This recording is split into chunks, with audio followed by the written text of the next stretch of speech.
우리는 현재 여전히 눈에 보이지 아니하는 적 코로나 바이러스와 싸우고 있습니다. 우리나라는 이제 거의 국내에서는 거의 안정을 찾아가고 있는 듯 여겨졌으나 지난 4월 30일부터 5월 5일까지의 연휴가 결국 우리의 긴장감을 좀 흐트려 놓았는지 서울 경기 쪽에서 동성애자들이 주로 출입하는 소위 클럽이라 일종의 나이트 클럽 같은 그런 거겠죠. 그런 곳에서 지금 집단 확진이 다시 확산될 우려가 있습니다. 아직 누가 거기에 와서 함께 춤을 추고 했는지 다 확인이 되지 않았고, 심지어 부산에서까지 그곳을 들려간 이가 있다 하니 자칫하면 전국적인 다시 재확산이 오지 않을까 하는 경계심을 지금 갖고 있습니다. 이 코로나 바이러스에 대한 전 세계 실시간 통계를 볼 수 있는 사이트가 있죠. 우리나라가 아마 지금 한 확진자의 숫자로 순서를 먹여놨기 때문에 우리나라가 한 38번째 순서가 되더라고요. 이런 거 가지고 이렇게 우스갯소리처럼 해서는 안 되겠습니다만, 저는 우리나라 등수가 떨어지면서 감사하기는 처음인 것 같아요. 이 기간 동안 거의 매일 그 도표를 하루에도 몇 번씩 클릭을 해봤는데 하루가 다르게 등수가 떨어져 가는데, 이게 다 치료되면서 이래 되면 참 좋겠으나 다른 나라들의 환자가 우리를 추월하고 있다는 얘기이기 때문에 이 심각성은 대단한 것 같습니다. 한때 중국 다음으로 우리나라의 환자가 전 세계 두 번째로 많았던 순간이 있었죠. 2월 18일로 기억합니다. 대구에서 소위 국내의 31번째 확진자가 신천지 집단에 소속된 사람으로서 그로 인해 수백 명이 순식간에 대량 확산이 되기 시작해서 우리나라가 굉장히 심각한 터널을 지금 통과해 왔었습니다. 대구 지역에서 그런 일들이 벌어지다 보니 대구 지역의 각 노회 그리고 대구 기독교 연합회 각 회장님들, 제가 대구에서 오랜 세월을 살았기 때문에 그들 다수는 제가 아는 분입니다. 그들이 얼마나 하나님 앞에 헌신됐는지, 하나님을 온전히 제대로 믿기 위해서 정말 바르게 목회하고자 하는 분들인지 믿어 의심치 못할 만큼 그분들의 인격을 제가 알고 있는지라, 그들이 대구 지역의 노회는 노회 소속 교회에게, 또 대구 전체 기독교연합회 회장님은 대구시 전체의 초교파 모든 교회에게 우리가 이때에 가정 예배로 전환하고 혹은 영상 예배로 전환해서 코로나가 예배 현장에서 확산되는 것을 막읍시다 하는 권고문들을 속속 2월 말에 발표하기 시작을 했었습니다. 그분들이 그 결정을 내리기까지에 어느 목사님, 어느 장로님께서 예배 드리는 것을 가정에서 드립시다, 누가 이렇게 결정하는 게 쉬웠겠어요? 우리 장로님들 펑펑 우셨습니다. 저는 건강 상하지 않으셨을까 염려가 돼요. 우리가 지금 하나님 앞에 혹여라도 범죄하는 것은 아닌가? 이게 정말 하나님 앞에 바른 결정인가? 주님이 나타나셔서 괜찮다 얘들아, 그렇게 해도 돼 라고 하셨으면 우리 마음이 참 덜 무거웠을 텐데, 과연 이것이 성도들을 향한 최선의 결정인가? 참 쉽지 않았습니다. 대구 지역에 그렇게 수많은 교회들이 그렇게 영상 예배로, 가정 예배로 전환하고 대도시들이 대부분 그러했죠. 그런데 전국에 시군 단위로 들어가면 사실 이 기간 동안에 단 한 명의 환자도 없는 시군들도 더러 있습니다. 그러니까 이 지역들은 사실 구태여 예배당 예배를 가정 예배나 영상 예배로 전환할 필요가 있었겠는가? 그런 이제 고민들이 있었죠. 그러다 보니 계속해서 종전처럼 예배당에서 예배를 드리고 주일 점심 식사도 그대로 한 그런 지역들도 없지는 않습니다. 그러다 보니 2월 말에서 3월 어간을 지내면서 전국의 많은 목회자들을 통해서 꽤나 많은 해프닝들이 일어났어요. 온라인으로 제가 얘기를 듣게 되기도 하고 오프라인으로 얘기를 듣게 되기도 하고, 제가 목회자들 사귀는 걸 좋아해서 온라인에서도 많은 목회자들을 사귀었고, 나름 발이 그렇게 넓지 않기 때문에 많은 이야기들을 들을 수 있었습니다. 여러 가지 일들이 그때 벌어졌는데, 사실 군, 면,리 이렇게 농촌 지역의 작은 교회 목사님들은 그저 혼자 부교육자들 없이 본인이 차량을 운행해서 성도님들을 모시고 와서 예배를 드리고 다시 성도님들을 대구로 모셔다 드려야 되는, 그렇게 목회하시는 목사님들이 참 많습니다. 어느 날 갑자기 자녀분들이 전화가 오는 거예요. 홀로 지금 거주하고 계시는 우리 아버지, 우리 어머니 모시고 가지 말아주세요. 우리나라 한 지금 250명 넘는 사망자가 나온 줄 압니다만, 젊은이들도 덜어 없었던 건 아니나 대부분 연세 드신 어르신들이 많이 희생이 됐죠.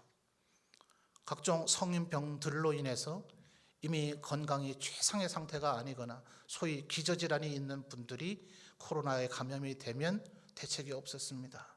전에도 말씀드렸듯이 의료진들이 하는 얘기를 귀담아 들어보니 열이 오르면 열을 떨어뜨리는 그 방법을 쓰는 것뿐이고, 호흡기가 막히면 그 호흡기가 호흡을 되도록 하는 그 방법을 쓰는 것뿐이지 아직까지는 코로나 바이러스를 제어하는 치료법은 없습니다.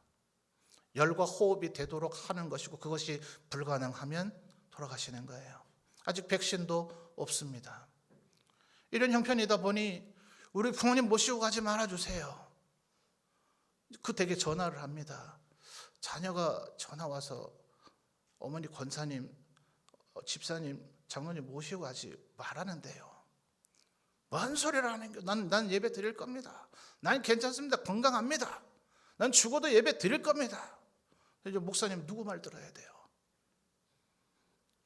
자녀는 1년 내도록 한 번, 두 번 볼까 말까 하고 안 본 자녀도 있는 걸요. 어느 날 갑자기 전화 와서 놀란 그런 자녀도 있으니 어르신들 말을 들을 밖에요. 모시고 결국 와서 예배를 드리고 댁에 갔습니다. 하여튼 이제 다시 전화가 또 오는 거죠. 당신이 목사 맞냐고, 별 폭언까지 들으셨다 그래요. 그런데 놀라운 것은 이 자녀손들이 불신자냐면 그게 아니에요. 불신자도 있었지만 그들 중에는 대도시교회 중직자들도 있었고 심지어 목회자나 사모도 있었다는 거예요. 제가 지금 한 분의 얘기를 하는 게 아닙니다. 여러 2월 말에서 3월 사이에 전국 교회가 아주 무슨 벌집 쑤셔놓은 듯이 별일들이 다 있었어요. 그 수많은 얘기들을 지금 다 종합해서 말씀을 드리는 겁니다. 중직자든 목회자든 우리 부모님 모시고 가지 말라고. 예수 믿지 말란 얘기는 아니죠. 예수 안 믿겠다는 얘기는 아니죠. 제발 우리 부모님 이번 주는 그냥 가정에서 예배드리게 해달라고, 그런 요청들이 온 거예요. 목회자분들이 많이 섭섭하고 서운하고 또 어떤 이들은 극도로 분노하기도 했습니다. 어떻게 믿는 자녀들이 이럴 수가 있는가. 근데 한 템포 지나고 나서 본인의 섭섭함과 분노가, 진노가 가라앉고 나니 그 자녀들의 마음이 이해가 되더라는 거예요. 지금도 그렇습니다만 그때는 거의 이동을 안 하는 것이 좋은 일로 여겨졌죠. 부모님께 와서 뵐 수도 없고, 부모님을 모셔가는 것도 지역 간에 이동해서 조금 문제가 되는 경우도 있었고, 그나마 우리나라가 IT 강국이라 이래서 서로 의사들을 전화나 문자 같은 것으로라도 주고받을 수 있으니 얼마나 다행이었는지 모릅니다. 그렇게 부모님을 염려하는 그 모습 속에서 자녀들의 마음이 그럴 수 있겠다. 한두 박자 지나고 나니 목사자들이 이해가 되더라 하는 얘기들을 하시는 얘기를 제가 많이 들었습니다. 그 가운데 어느 어르신들이 몇몇 분이 이런 얘기를 하셨다 그래요. 목사님, 절대로 우리가 이런 걸 바라서는 안 되겠죠. 저는 코로나가 좀 오래 갔으면 좋겠습니다. 그 어느 때보다 자식놈들이 전화 많이 옵니다. 제가 그 얘기를 들으면서 많이 슬펐습니다. 우리 부모님들이 얼마나 연락이 그리웠으면, 어머니 괜찮으신 거죠? 아버지 괜찮으신 거죠? 살아계신 거죠? 어디 편찮으지 않으신 거죠? 내일 교회 가지 마세요. 뭔 전화이든 간에 하여튼 코로나 있기 전보단 전화가 많이 오니 난 이게 오히려 좋더라. 모든 부모님들이 이러시지는 않으시죠. 경우와 상황에 따라 다르겠습니다만 그런 말씀들을 하셨다 하니 우리 부모님들의 마음이 이와 같구나. 아마 엊그제 5월 8일 어버이날을 보내면서 형편에 따라 부모님을 찾아뵌 분들도 계시겠고 또 그렇지 못한 경우에는 전화를 드린 분들도 계시겠습니다만 5월 8일만 전화 드리는 게 더 웃기잖아요. 오늘 이 예배 마치고 저녁이 되기 전까지 가능한 부모님들, 양가 부모님들, 시부모님, 장인, 장모님들, 또 우리 교회에 홀로 거하시는 어르신들 얼마나 좋습니까? 요새 음성 통화는 요금 안 먹여지지 않나요? 데이터에 따라서 요금이 먹여지지 않나요? 얼마든지 통화할 수 있는 시대에 살고 있으니 전화로 다시 한번 인사 여쭙는 우리 성도님들이 되셨으면 좋겠습니다. 아멘이죠? 예, 그렇게 꼭 하시는 우리 성도님들 되시기를 바라요.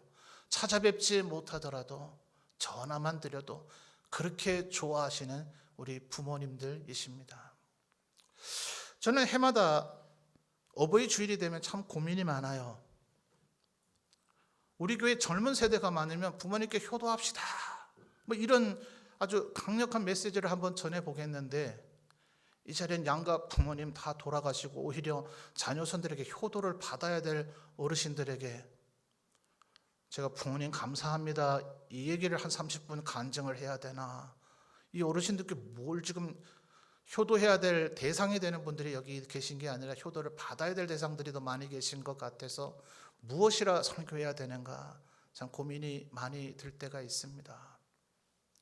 그런데 방금 전에 일화를 통해서 말씀드렸던 것처럼 우리의 육신의 부모님이 이 코로나 상황 가운데에서 절박한 얘기들이지만 전화 온 것만 해도 그렇게 좋더라 하셨다면 우리 모두의 하늘 아버지이신 하나님께서는 어떠실까요? 그분도 우리의 연락 한번 받아보고 싶지 않으실까요? 하나님은 우리의 생각, 형편, 처지 모든 거 다 아시지만 내가 지금 어떤 마음을 가지고 있는지, 얼마나 고단하고 힘든지, 무엇이 내게 어려움이요 문제가 되는지, 뭐가 해결되기를 원하는지 하나님 다 알고 계시지만 우리의 목소리로 하나님 제가 이게 필요해요, 저 지금 이게 어렵습니다, 하나님의 도움이 필요합니다 하는 얘기를 하나님도 들으신다면 얼마나 기뻐하실까, 그런 생각이 들더군요.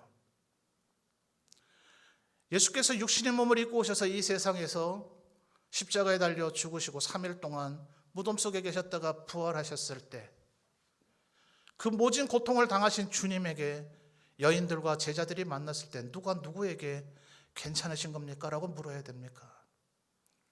근데 예수님은 오히려 여인들과 제자들에게 평안하뇨 이렇게 물으시는 주님이시더라는 거죠. 어쩌면 하나님은 지금 우리 모두에게 너 괜찮냐? 코로나가 무서워서 떨고 있니? 혹시 어디 아프니? 생활 환경이 경제 기반이 완전히 무너졌니? 가정이 고통스럽니? 너무나 두렵니? 어렵니? 뭐가 문제니? 하나님 궁금하시고 어쩌면 우리에게 끊임없이 대화를 하자고 요청하고 계시는데 혹시 우리는 지금 딴 고민 때문에, 딴 걱정 때문에, 딴 어려움 때문에 하나님과 대화하지 못하고 있는 것은 아닌가? 하나님은 오히려 우리의 하나님과의 대화를 하나님께 전화드리기를, 하나님 앞에 우리가 목소리를 발하기를 간절히 기다리고 계시지 않을까 하는 그런 생각이 드는 겁니다. 여러분, 오늘 본문 말씀을 5절 말씀을 보면 예수님께서 기도에 대한 가르침을 주셨는데 또 너희는 기도할 때에 5절입니다. 또 너희는 기도할 때에 누구처럼 하지 말라고요? 외식하는 자와 같이 하지 말라고 합니다. 도대체 이 외식이 뭔가?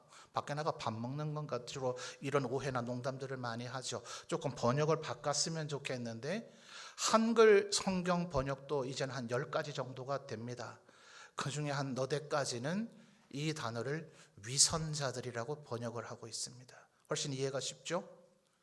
위선자, 어떤 체하는 사람, 말하자면 기도 차는 척하는 사람 본받지 말라는 거예요.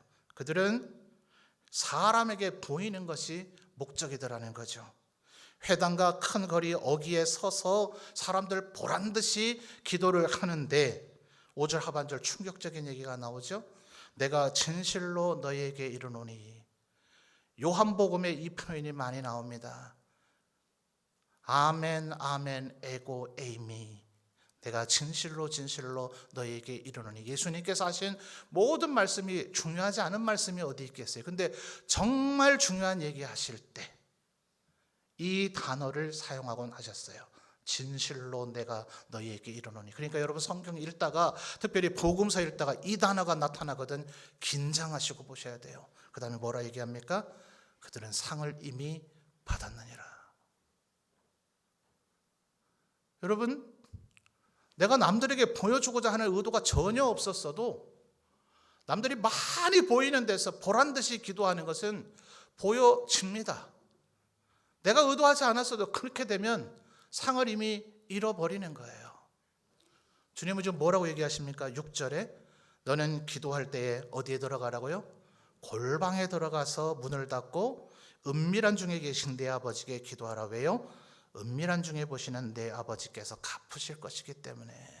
이 또한 어떤 번역은 주님은 은밀한 가운데 거하신다. 은밀한 곳에 가야 주님을 만날 수 있다라는 의미로도 볼 수가 있는 표현입니다. 그래서 이제 예수님께서 마가복음을 보게 되면 병자들과 귀신 들린 자를 고쳐주시느라 굉장히 힘이 드셨는데 그 다음 새벽에 한적한 곳에서 기도하셨더라. 한적한 곳. 이 골방과 같은 개념이죠. 결국 회당과 큰 거리 어귀에 서서 기도하는 것과의 차이점은 다른 방해 요소가 있느냐 없느냐 하는 것이에요. 여러분, 저 뒤에 제 아내가 있습니다만 이게 만약 예배당이 아니고 길거리라고 칩시다. 제가 저쪽을 향해 걸어가면서 여보, 난 당신을 정말 사랑해 이러면서 다닌다면 저 여인에게 무슨 큰 기쁨이 되겠습니까? 순간 뿌듯할 수는 있겠죠. 이렇게 많은 사람들 앞에서 나를 사랑한다고 얘기하다니. 근데 사랑을 해본 사람은 사랑은 그런 식으로 하는 게 아니라는 것을 알죠. 단 둘이 있을 때, 오직 그에게만 모든 것을 집중할 수 있을 때, 그때 나눠지는 말과 행동이 진정한 사랑이죠. 어떤 이들은 식사하는 자리에서 아내가 앉으려야 될 때 의자를 빼주고 방석을 내줍니다. 대부분의 아내들이 뭐라 그럽니까? 집에서나 좀 이래 하이소. 보란 듯이 남 보라고 하는 것이지 실제로는 그 여인을 위한 행동이 아닌 거죠. 둘째가 군회를 갔습니다. 해군 가서 수료를 했다는데 여느 때 같았으면 수료식을 하며 가족, 친지, 친구들 불러서 수료식도 거창하게 하고 외출을 내보내줘서 밖에 나가 맛있는 것도 먹고 하루 밤낮을 보내다가 저녁쯤 들여보냈을 통인데 코로나19이 오지 말랍니다. 부르지도 않고 갈 수도 없는 상황 가운데서 수료식을 자기들끼리 하면서 유튜브 어디에 실시간 영상이 되니 그거 보시오 하더라고요. 1000명 넘는 애들 가운데 암만 찾아도 내 아들 안 보이더라고요. 그래서인지 전화는 많이 하게 해줍니다. 그날로부터 이제 전화가 오는데 모르겠어요. 부대 안을 속속들이 들여다본 것이 아니라서 예전 우리 시절에 공중전화 부스 같은 게 여러 개가 있는가 봐요. 노출돼 있으니 바람 부는 소리, 바닷가니 바람은 좀 불겠습니까? 바람 소리에, 옆에 애가 통화하는 소리에, 뒤에 줄 서 있는 애들 저끼리 떠드는 소리에, 빨리 끊으라 하는 소리에, 애는 큰 소리로 말하긴 말하는데 뭔 말인지 엄마는 알아듣는데 아빠는 못 알아듣겠더라고요. 뭔 얘기예요? 하나님과 나만 있는 은밀한 곳, 골방, 한적한 곳, 주님은 지금 그곳에서 기다리고 계세요. 그동안 예배당에서 예배를 못하게 되었을 때에 우리 예배당 건물 앞에 와서라도 손을 높이 들고 이 건물이 다시 열릴 수 있도록 기도해야 되지 않느냐고 그렇게 생각하는 이들도 있었잖아요. 이제 예배당 건물 열렸잖아요. 그동안에도 성도님들 기도했겠지만 이제는 제약 없이 다시 예전처럼 기도할 수 있잖아요. 그런데 지난 6일부터 새벽 기도회가 시작이 됐는데 오늘 새벽까지 그저 한 20여 명. 제가 우리 청송제일교회 부임하고 나서 오늘 이때까지 중에서 제일 적게 모였습니다. 우리 성도들 지금 어디서 기도하고 계신 걸까? 그래요. 새벽 5시는 어쩌면 전 국민의 8, 90%가 농사를 짓던 시절에 적합한 시간이었을지 모릅니다. 전 세계 모든 그리스도인들이 새벽 5시에 기도회를 갖고 있는 건 아닙니다. 그 전통이 우리에게 지금까지 이어져 오고 있는데 저는 한 번쯤 우리 장로님들이 전 성도에게 한번 설문조사를 해보는 것도 어떨까 이런 생각을 해봅니다. 한 명이라도 더 모일 수 있다면 낮 12시면 어떻고 저녁 8시면 12시면 어떻고 저녁 8시면 어떻고 자정 밤 12시면 어떻습니까? 지금 새벽 5시보다 한 명이라도 더 모일 수 있다면 그 시간에 모여서 합심해서 기도하는 게 낫지 않을까요? 여러분 이 본문에서는 골방이라고 얘기하고 있지만 하나님께서 솔로몬을 통해 성전을 짓게 하셨을 때에 그리고 예수께서 복음서에 나타난 바대로 성전 안에서 재물을 사고 팔고 돈을 환전하고 있는 전혀 하나님께 영광 돌리지 못하고 자신들의 이익만 추구하고 있는 그들을 책망하시면서 성전을 뒤집어 엎을 때에 예수님 하신 말씀은 내 집은 예배하는 집이라고 얘기하지 아니하시고 내 집은 기도하는 집이라 일컬음을 받으리라고 하지 않았더냐라고 기도를 지적하고 있다는 것을 기억하셔야 됩니다. 우리 성도들에게 예배 늦지 마십시오 라는 것을 강조하는 이유는 묵도하며 예배 드리기 전에 와야 예의라는 그런 차원 정도가 아닙니다. 가인과 아벨의 경우에서 볼 수 있듯이 우리들이 외형적으로는 정갈한 옷을 입고 모든 준비를 다 한 듯이 예배 드리러 왔다 하더라도 우리의 내면의 심령은 오직 주님만이 아시는 바 예배 시작하기 전에 예배당에 들어와서 내 예배가 하나님 앞에 연락되기를 내가 예배 드릴 수 있는 심령이 되기를 기도해야 되는 겁니다. 목회자가 설교를 할 때에 성경 본문의 말씀을 가지고 관찰을 하고 해석을 해서 이 말씀은 지금 이러이러한 얘기고 이런 얘기를 하고 있으니 마지막에 사실은 적용을 해줘야 됩니다. 근데 우리들 성도들이 300명이 넘으니 연세도 다르시고 살아온 배경과 취향, 성격들이 다 다르니 어떻게 모두에게 똑같은 적용이 되겠습니까? 그래서 사실은 대중적 이런 설교는 관찰 해석 부분까지만 목회자가 제시를 하고 이러니 여러분 어떻게 하면 좋을까요? 라는 식으로 여러분에게 적용점은 스스로 하도록 던져주기가 쉽습니다. 근데 과연 우리 성도들이 얼마나 스스로 그렇지 오늘 내가 저 말씀을 들었으니 내가 이렇게 해야지라고 스스로 결심하고 다짐하고 그것을 실행에 옮기겠는가? 그래서 그것에 대한 보완으로 목회자들은 설교를 마칠 때 한 1, 2분 정도 통성기도를 시키기도 합니다. 그러면 자기 입으로 오늘 듣는 말씀을 머릿속으로 생각을 하면서 내 입으로 하나님 제가 오늘 이 말씀을 들었으니 이 한 주간 이렇게 제가 살도록 도와주옵소서라는 자기의 설교의 정리와 그 말씀을 받은 내가 뭘 어떻게 해야 될지를 자기의 입으로 고백하게 되기 때문에 훨씬 적용과 실천에 도움이 됩니다.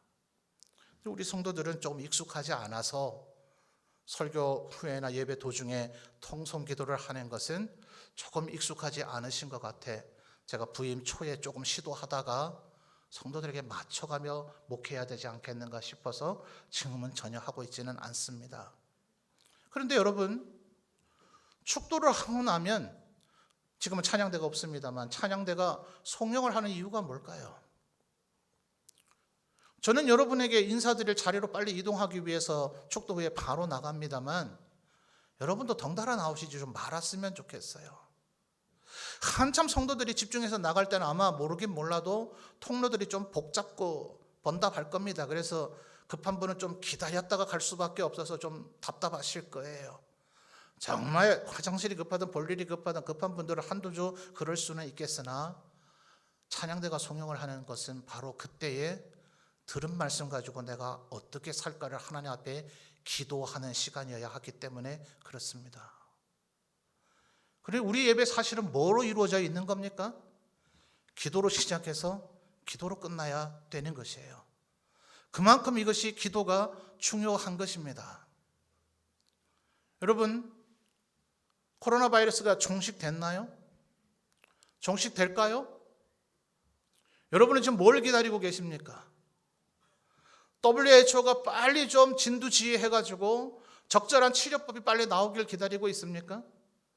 에볼라 바이러스의 치료약이 정말 효과가 있는지 실험을 해본다고 하는데 우리나라 제약회사든 세계 어느 나라 제약회사든 빨리 제발 백신이나 치료제 좀 만들어주면 좋겠다 이것만 기다리고 있습니까? 그 사이에 코로나가 또 변종되어지면 어떡하죠? 또 다른 바이러스가 출현하면 어떡하죠? 하나님께서 충분히 온 세상에 코로나 바이러스가 창궐하지 않도록 만드실 수 있는 권능과 능력이 있으셨을 터인데 그분이 왜 이런 일이 일어나도록 허용하셨을까요? 분명히 우리 온 인류가 깨달아야 될 것이 뭐 있을 겁니다. 이제 우리는 전 국민에게 신천지는 이상한 사람들입니다. 그들은 광신도들입니다. 그들은 기독교가 아닙니다. 라는 설명을 할 필요가 없어졌죠. 왜 신천지 집단에서 확산이 됐을까요? 저는 하나님의 은혜라고 생각합니다. 엊그제 동성연애자가 주로 출입하는 클럽에서 소위 게이바라 그런데요. 거기에서 지금 집단 확산이 시작되고 있답니다. 제 또래거나 저보다 연세 많으신 분들 우리나라에서 이렇게 담배 연기가 사라지는 날이 오리라는 상상을 하셨습니까? 저 어릴 때 정말 짜증이 났어요. 제가 얼마나 예민하냐 하면 간혹 우리 사택 앞 마당이 주차장이 넓지 않습니까? 거기 와서 누가 담배를 피는가 아니면 사택 뒤쪽 예배당 이 뒤쪽에 있는 골목 그 도로에서 누가 담배를 피는가 하여튼 어디에선가 담배 냄새가 느껴져요. 우리 가족 아무도 못 느끼는데 한 번은 제가 예배당 경내에서 설마 우리 성도 중에 누군가 이러면서 제가 예배당을 막 이잡듯이 돌아다녔어요. 아무도 안 웃으시네. 웃으시라고 한 얘기인데. 이랬는데 제가 어릴 때 가면요. 밥 먹는 자리마다 뭐 버스, 지하철 온 동네마다 얼마나 담배들을 피워대는지 정말 저는 싫었습니다. 이렇게 담배 연기가 사라지는 나라가 되리라고는 저는 어릴 때 상상하지 못했어요. 저는 이번 계기로 말미암아 이 나라에 개입받은 술집이든 클럽이든 춤추는 곳이든 음란한 장소가 다 사라지게 되기를 간절히 기도하고 있습니다. 우리가 기도해야 될 것이 얼마나 많아요. WHO가 하겠어요? 백신이 과연 만들어지겠어요? 만들어지면 앞으로는 영원토록 안전하겠어요? 하나님이 우리를 긍휼히 여겨주시기를, 우리를 불쌍히 여겨주시기를. 하나님 인간이 안 됩니다. 아무도 못한답니다. 다들 헤매이고 있습니다. 주님 우리를 불쌍히 여겨 주옵소서. 그 어느 때보다 간절히 기도해야 될 때이지 않습니까? 여러분, 세상 사람들은 신천지와 우리를 구별하지 못해요. 신천지 집단이 표시되고 있는 그들의 예배 처소의 그 표기를 보니까 뭐 신천지 예수교인가 이렇게 적혀있는데 다른 건 전부 다 한자로, 전에도 말씀드렸습니다만 한자로 적혀있지만 딱 두 글자는 한글로 적혀있습니다. 예수. 차 타고 지나가는 애들이 뭐 요즘 한자 공부들 제대로 해서 그 한자를 읽어내겠어요. 예수네, 예수. 1919년 3월 1일 만세운동을 일으킬 때는 이 소망 없는 민족의 교회가 등불이 되고 소망이 됐는데, 교회가 이 민족의 등불이다, 교회가 있으면 우리가 안전하다. 어느 목사님 그러더라고요. 왜 세상의 교회 보고 이때에 기도해 달라고 하지 않느냐? 안 하는데 뭐. 안 하고 있는 걸 세상도 다 알고 있는 걸요. 세상이 우리에게 기도해 달라고 요청하지 않으니까요. 한때 미국이든 영국이든 프랑스든 교회가 하는 그 사회에서 정말 진정한 등불이고 소망이었을 때는 범죄가 급증하면 목사님께 요청했대요. 교회가 기도를 해주면 이런 일들이 사라질 텐데요. 우리 마을에 교회가 있으니 우리는 안전할 것이다. 비록 예배당에 나오거나 교회에서 예배를 드리지는 않더라도 그런 기대감을 갖던 그런 시대, 그런 마을, 그런 사회, 그런 시대가 있었습니다. 지금 우리는 어떻습니까? 광장에 나가서 요동치고 있을 때가 아니라 그건 사람에게 보여지면 상이 다 사라져요. 은밀한 곳에서 어쩌다 한 번 하는 기도는 누가 못한답니까? 아무도 알지 않고 아무도 보지 않는 그 은밀한 곳에서 정말 주님 앞에 겸손한 마음으로 목숨을 걸고 나와 기도해야 되지 않습니까? 여러분의 직장의 문제, 여러분의 가정의 문제, 사회의 문제, 우리 자녀들의 교육의 문제, 모든 문제 누가 해결합니까? 교육부 장관이 해결합니까? 나라에서 돈 더 뿌려주면 해결이 됩니까?